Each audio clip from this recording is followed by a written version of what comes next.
एक गांव था आलोक नगर, जहाँ के गोलगप्पों के लोग दीवाने हुआ करते थे। वहाँ पर लोग पानी पूरी खाने के लिए हर रोज जाते थे। आलोक नगर में ही 3 सहेलियां हुआ करती थी, टीना, शीला और पिंकी। उन तीनों को गोलगप्पे खाने का बड़ा शौक था। वो तीनों हर दिन गोलगप्पे खाती थी।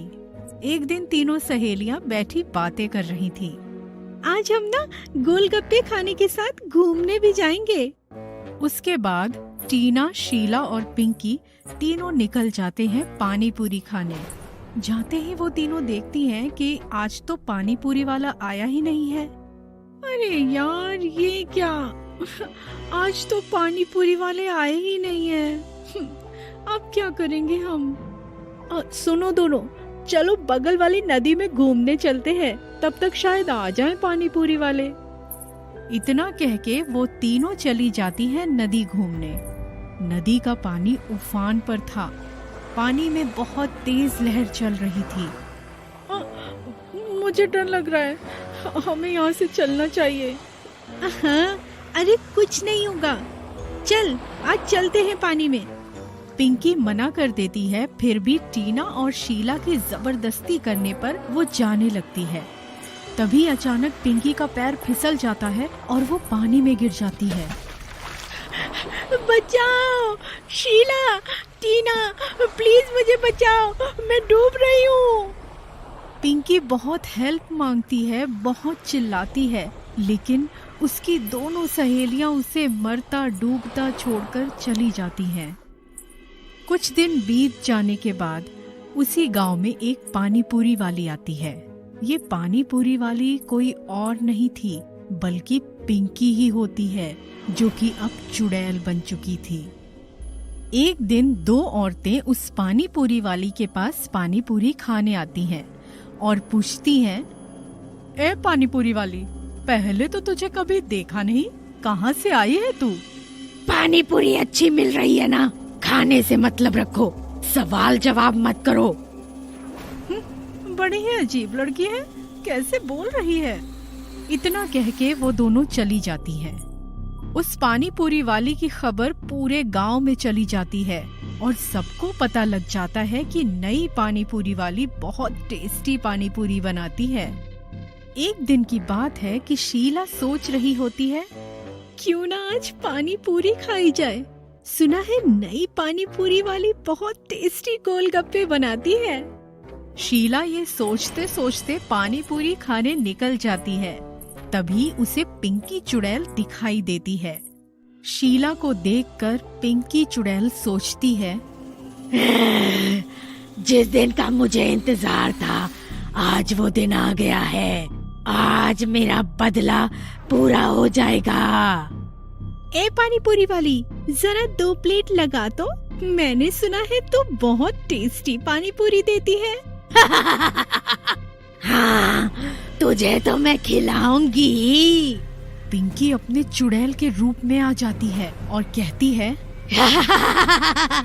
देख, मैं वही हूँ जिसे तूने नदी में डूबता हुआ छोड़ दिया था, मरने के लिए। शीला डरते हुए पिंकी से कहती है, पिंकी, पिंकी, पिंकी तुम हो? प्लीज पिंकी, मुझे छोड़ दो, मैंने कुछ नहीं किया है, प्लीज पिंकी। लेकिन पिंकी चुड़ैल एक नहीं सुनती। अपने लंबे लंबे हाथों से शीला का गला दबाकर उसे मार देती है। पिंकी को ये सब करता हुआ देख एक गांव वाले ने देख लिया और उसने जाकर सारे गांव वालों को पूरी घटना बता दी। ये सब सुनकर पूरे गांव में अफरा तफरी मच गई। सारे गांव वाले सोचने लगे कि इस चुड़ैल के साथ क्या करना चाहिए। सभी गांव वाले आपस में विचार विमर्श करते हैं और इस नतीजे पर पहुंचते हैं कि हमें उस चुड़ैल को अभी भगा देना चाहिए, नहीं तो पता नहीं कितने लोगों की वो जान ले लेगी।